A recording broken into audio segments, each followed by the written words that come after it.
Здравствуйте, мои дорогие друзья, представители знака зодиака Рыбы. Второй прогноз. Что ждет до конца года? Давайте узнаем события, неожиданности, с которыми вы можете столкнуться до конца 2025. Что произойдет? А самое главное, к чему быть готовым? Вот давайте узнаем. Первые три карты мы с вами достанем на колоде Таро иллюминатов.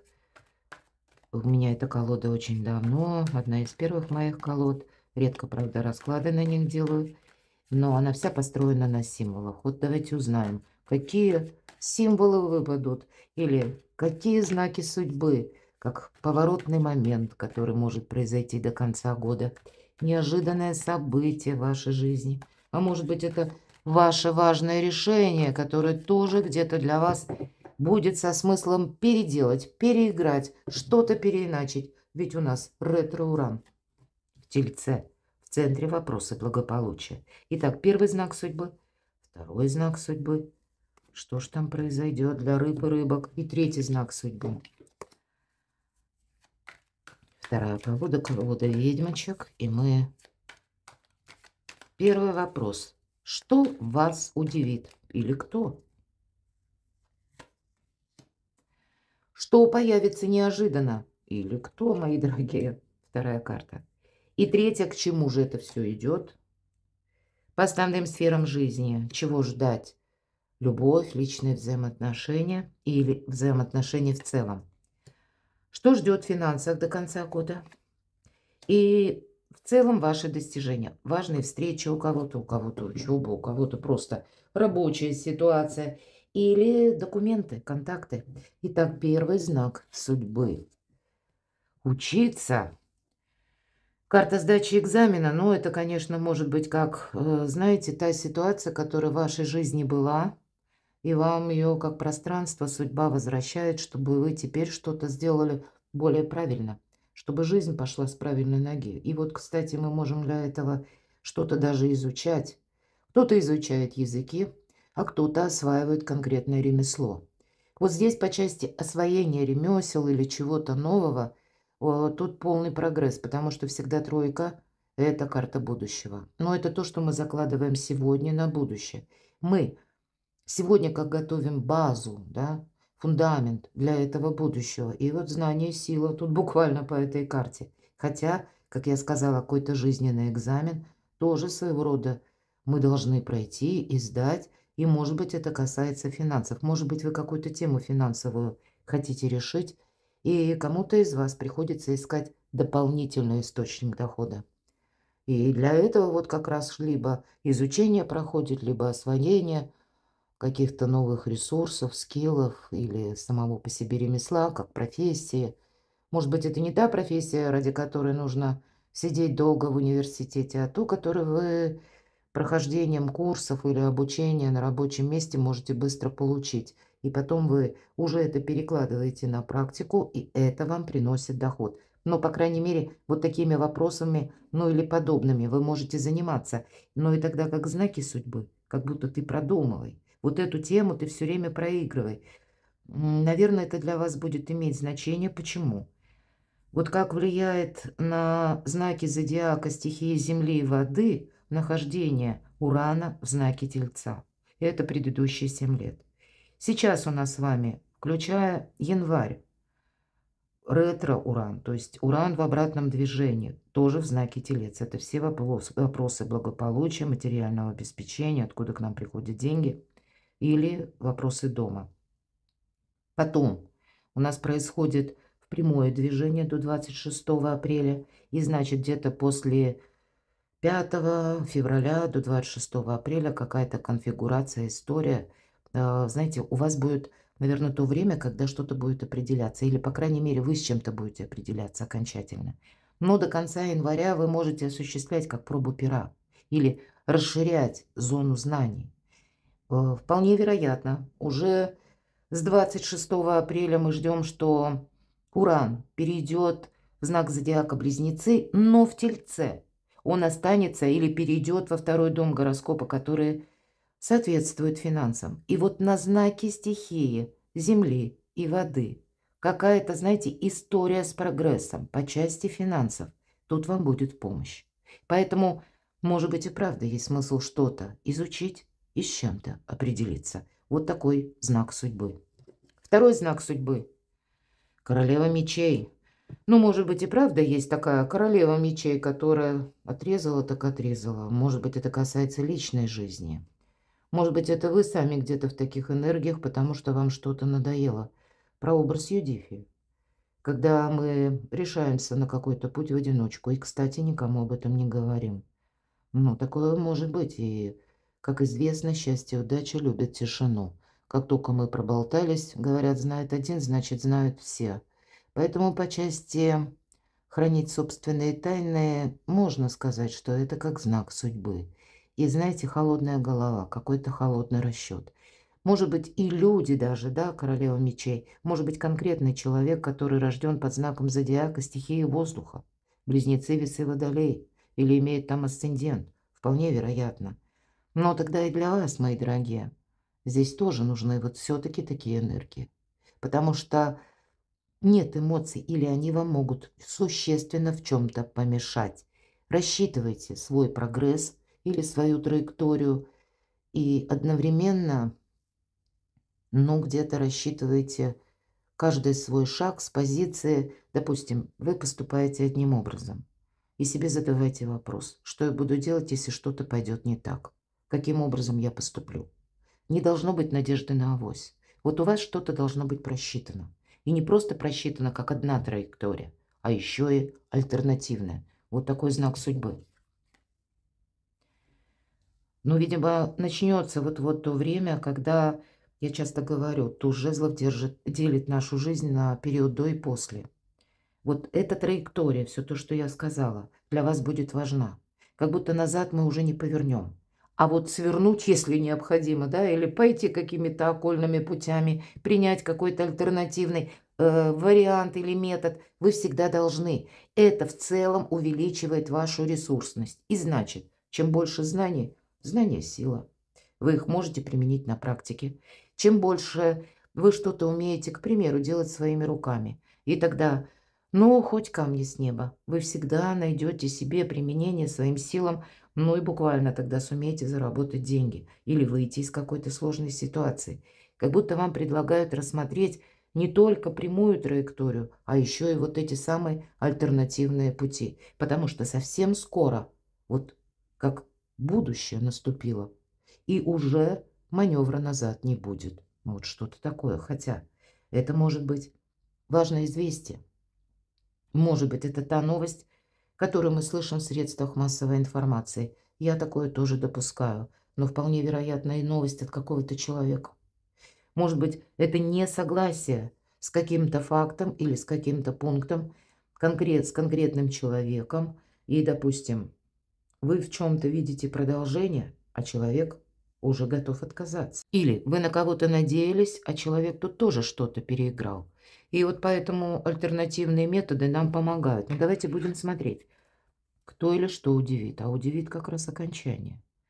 Может быть, тут окончание, ведь это старший аркан, опять же, обстоятельства. Вы можете услышать какую-то новость именно извне, ну и она масштабная больше новость, она не только вас касается, а общности, группы людей, вот что-то такое, какой-то прежний порядок или то, чем вы прежде занимались. Здесь вот может быть такой момент, когда и вам самим-то тоже что-то надоело. Я такое допускаю, потому что 13-й аркан – это аркан трансформации. Я надеюсь, все правильно понимают, это не про смерть. Это просто завершение. И оно не просто внезапное, то есть из ниоткуда. Нет, оно к этому шло, к этому все двигалось. Были предприняты либо с вашей стороны, либо со стороны иных персон какие-то уже шаги. Поэтому какая-то история близится к завершению, вот она вас может удивить буквально. Давайте мы с вами спросим, с чем это связано. Шестерка мечей иногда означает дорогу. Собирались в одно место, поедете в другое. Или вообще не собирались никуда, а здесь будете рассматривать возможность поездки или переезда. Может быть, для кого-то из вас работа, связанная с командировками. Или работа, связанная с перемещением куда-то, как релокация офиса. предлагают где-то в другом месте, да, может быть, вам работу. Или когда вы сами захотите работать из любой точки мира, вот как раз об этом карта часто свидетельствует, потому что пространство, эфир, интернет как раз проходит по шестерке мечей. Мы тут сами можем пытаться работать онлайн или работать, как я говорила, из любой точки мира. И осваивать, кстати, вот какие-то новые специальности, профессии, навыки приобретать, чтобы иметь эту возможность и быть востребованным на рынке труда, где бы мы ни находились. И ведь это правда, потому что какая-то внешняя ситуация, пусть не для всех, но для кого-то из вас, вот что-то у вас завершается. И вот ваша задача, когда выпадает шестерка мечей, мы отплываем как от прежнего берега. Пусть у нас тут трое летят на метле, да, но в классических колодах, я думаю, вы помните, это чаще нам показан человек, который на лодке отплывает от какой-то безжизненной пустыни. Там уже он все сделал, что мог. Там уже ничего не может быть взрощено. Или там, ну, мы не раскроем свои таланты. Нам нужно куда-то переместиться. И прежняя история, она завершается, и для кого-то просто будет шестерка мечей означать шаг в завтра. Такой вот аккуратный, осторожный. И, может быть, это из-за тех событий, в которых вы оказались. Мы тут не можем это изменить, как-то переиграть, потому что вот эта сила, которая внешняя, она намного сильнее нас. Тут один явно в поле не воин, но аккуратные шаги, слушая свою интуицию и постоянно анализируя. Нам придется еще пройти какой-то путь, но ведь эта карта, мои дорогие, заслуженного успеха. Успех будет, но именно и заслуженный, потому что вам, возможно, придется не раз на этом пути, как менять стратегию, тактику, научиться сохранять себя по-новому, научиться работать по-новому, взаимодействовать с людьми по-новому. И, может быть, нас еще, знаете, как какая-то непознанная земля ждет. Но, значит, вот так вот аккуратно мы должны пройти, а успех нам карта обещает. Даже какая-то сложная ситуация, мои дорогие, пусть где-то идет она в затяжку. Тогда это такой жизненный экзамен. Вот у кого это резонирует, вы все равно сумеете как и себя сохранить, так и буквально выйти из какого-то зависшего как положения, да. Тут именно внешние обстоятельства тоже как бы эту ситуацию к завершению подталкивают, понимаете? Вы-то ее видите со своих позиций, а вот те силы, с которыми вы сталкиваетесь, или люди, а они-то ведь тоже не смогут продолжать что-то, как прежде, понимаете? Но для вас здесь больше козырей, потому что вы надеетесь, если сами на себя, и готовы вот именно что-то корректировать. Быть, вот пройти очень осторожно какой-то путь. Ну, тогда и победа, и успех тоже будет. Что или кто появится неожиданно? Это поддержка в лице конкретного человека. Может появиться неожиданно все-таки двойка кубков. Это тот человек, которому мы доверяем, который доверяет нам. Здесь не как бы союз двух людей, которые не на заинтересованности друг в другом создают этот союз, а на искренности. Это карта искренних отношений. И мы можем это переложить в целом на контакты, допустим, с каким-то человеком. Ну, у кого-то, понятно, вопросы любви, личной жизни, пары. Но ведь точно так же вы можете встретить человека в какой-то другой жизненной истории. И да, тут доверяй, но проверяй. Тут нужно быть все-таки больше в тех энергиях, как королева мечей. Но, может быть, на каком-то этапе вы как раз единомышленника и находите, и вас это удивит. Здесь может быть встреча такого же человека, как и вы, который где-то вас отзеркаливает, который находится либо в подобной ситуации, или находился, когда ему не нужно что-то долго объяснять. Он без слов это понимает. Или ваши задачи где-то совпадают с задачами, намерениями и целями конкретного человека. И это для вас будет неожиданно. И я бы сказала, это как поддержка. Вы как будто не один проходите какой-то путь. Ну вот трое на метле, ну вас как будто двое. Я шучу, конечно, воспринимайте правильно. Надеюсь на понимание. И восьмерка мечей – это карта Вот к чему все идет. Самое главное, понимаете, не закрыть на что-то глаза. Самое главное, не устраивать себе философию на мелком месте. Вам, мои дорогие рыбы и рыбки, здесь нельзя оттолкнуться от вашего прежнего, даже мировоззрения. Здесь настолько все может перевернуться, 13-й аркан. И от того, как вы быстро сориентируетесь, будет зависеть ваш прогресс. А может быть и встреча вот с этой персоной, когда вы друг другу будете полезны. Вот правда и такое может быть. Может быть, это отчасти и личная где-то история с такой историей, ну, с такими вот перипетиями перекликается. Но тут тогда, понимаете, здесь нельзя, понятно, замечтаться нельзя. Но когда мы себе какой-то вечер вопросов и ответов начинаем устраивать, да, то мы как будто сами себя закопаем еще глубже. Или окунем в тот колодец эмоций, из которого тоже выбраться непросто. Поэтому для начала открыть глаза. Карта искаженного восприятия.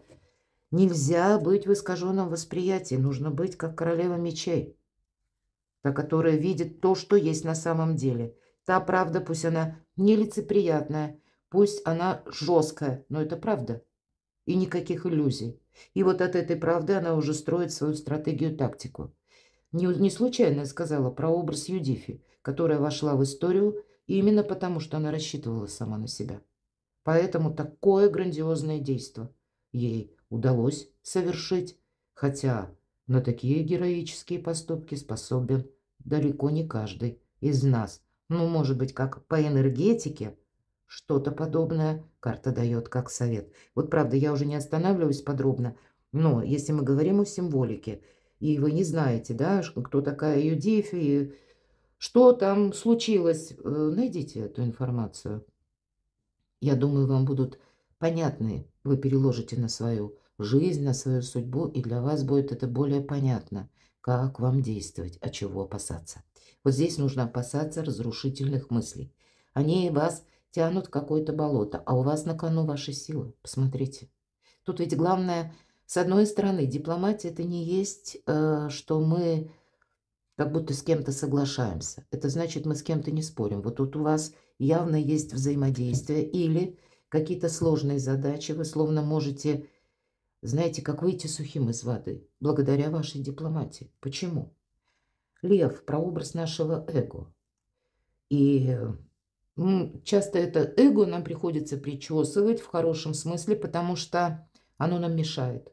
Это наше представление о ком-либо или о чем-либо. А тем не менее, лев подчиняется прекрасной деве, потому что не чувствует агрессии. От вас, мои дорогие рыбы и рыбки, напора какого-то не должно быть, да, или агрессивного какого-то настоятельного напора в разговорах, в важных диалогах, в важных встречах. Вам приходится постоянно анализировать то, что вы произносите. И вам это будет помогать. Потому что если мы как всегда, ну, тут, наверное, вот как всегда, вот только такое может быть. Вам тут нужно и себя перестроить, и правда, может быть, какую-то историю кардинально изменить. Или решить вашу ситуацию, мои дорогие. И от того, как вы будете пользоваться дипломатией, эмпатией. Вы же люди добрые. Вы люди, которым хочется и создать вокруг себя гармоничную обстановку. Но для вас в целом это очень ценно, потому что взаимодействие, все равно оно предусмотрено. Ну, значит, отчасти себя самого надо удивить, даже как в пируэтах дипломатии. От этого зависит ваш успех. Личная жизнь. Шестерка жезлов. Не совсем тут про любовь. Жезлы, дела, работа, бизнес. И откуда к нам приходят деньги? Карта победителя. Ну вот, когда у нас шестерка выпадает, 6 – это по нумерологии всегда как вершина успеха. Все наши действия по нумерологии укладываются от 1 до 6. Ну, единица – это понятно, это начало. А уже 6 – это как венец успеха или победа. Вот как эта карта заслуженного успеха, так и эта карта победителя. У вас на кону 2 победы, но требует от вас вот всех тех сил, о которых я сказала. И это может быть, и я допускаю, как примирение, может быть, у кого-то. или решение семейных вопросов, проблем, которые связаны с жилищем, перемещением, ну или тут у кого что. И тогда этот план может вполне осуществиться. Может быть, он где-то претерпевает обсуждения в семье, какие-то споры или спорные ситуации, но это все равно объединяет. Если же эта история касается вашей личности, карта обещает победу. Но для этого придется постараться. Чего ждать в финансах? А вот иллюзий ждать не нужно. По финансам нужно быть аккуратному. Это карта иллюзорного успеха, поэтому просчитывать, может быть, буквально придется и где-то экономить финансы, быть внимательнее к финансам. Это факт.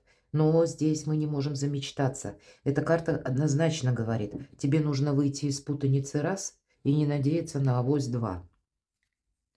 По крайней мере, до конца года. Карта Солнца, мои дорогие. Мы с вами уже говорили по тройке Пентаклей. Это всегда карта будущего и сдача экзамена. Поэтому здесь переходный период между прошлым и будущим. На кону Солнца. Какая-то ситуация по финансам у вас явно прояснится. Может быть, прояснится по работе или вот все то, что я долго говорила. И этим вы будете заниматься как минимум 6 месяцев, а то и 8. Это, знаете, своего рода не просто как прорыв или первые шаги, а это настойчивое наше движение по пути вперед, прогрессивное движение. И мы тогда выстраиваем какую-то новую концепцию благополучия и по части финансов тоже. Но, видимо, выбор, правда, вам, может быть, и придется делать. Может быть, для кого-то из вас от части трат вы будете отказываться. Как известно, как сэкономил, так считай 2 раза заработал. Может быть, и тут, потому что финансы требуют, может быть, где-то и сохранения. На карте не говорят, что денег не будет. Нет. Но тут вот есть какая-то иллюзорность. Мы не можем расслабиться. И это, пожалуй, все то, что я говорила. Но вы пока можете не видеть, что вот-вот что-то прояснится. Сейчас завершается. Но вы уже как будто от вашей решимости это направление интуитивно берете. А потом это будет тот шанс, та возможность по аркану Солнца, которая после наступает. И это будет с прогрессом продолжено. И стало быть, любые знания, которые вы теперь приобретаете или навыки, в последующем вам помогут проложить такую более надежную, не просто даже какую-то платформу или базис, а хочется сказать такую широкую дорогу или надежную какую-то дорогу к заработкам, к материальному благополучию. Ваши достижения. Надейтесь сами на себя. Я вам должна сказать, по этой карте вам никто не мешает. Отшельник идет своим путем. И да, альтернативный какой-то вариант вам приходится продумывать. Отшельник, несмотря на то, что вам выпала карта, да, как есть человек, ну, может быть, это какой-то жизненный этап, на которого нам встречается человек на нашем пути, и есть вот это взаимодействие, потому что или интересы совпадают, или мы как зеркалим друг друга. Но все же карта вам хочет сказать однозначно. Рассчитывай первое, сам на себя. Подходи мудро, вот так вдумчиво, как по аркану сила, чтобы никто не чувствовал агрессии, ведь это мудрец, философ-отшельник. Третий момент. Тебе никто не будет мешать. И четвертый. Искусство мелких шагов. Это тут нам показан отшельник, что он сидит, но он как бы отдыхает, медитирует. А вообще отшельник идет, но медленно. Ступает. Аккуратно, осторожно, но уверенно. Вот такие шаги, как будто старший аркан. Перекладывайте на себя, мои дорогие, любимые рыбы. А я благодарю за то, что вы смотрите мои видео, за ваши искренние добрые комментарии. Оставайтесь со мной, подписывайтесь на мой канал и будьте счастливы, будьте любимы всегда.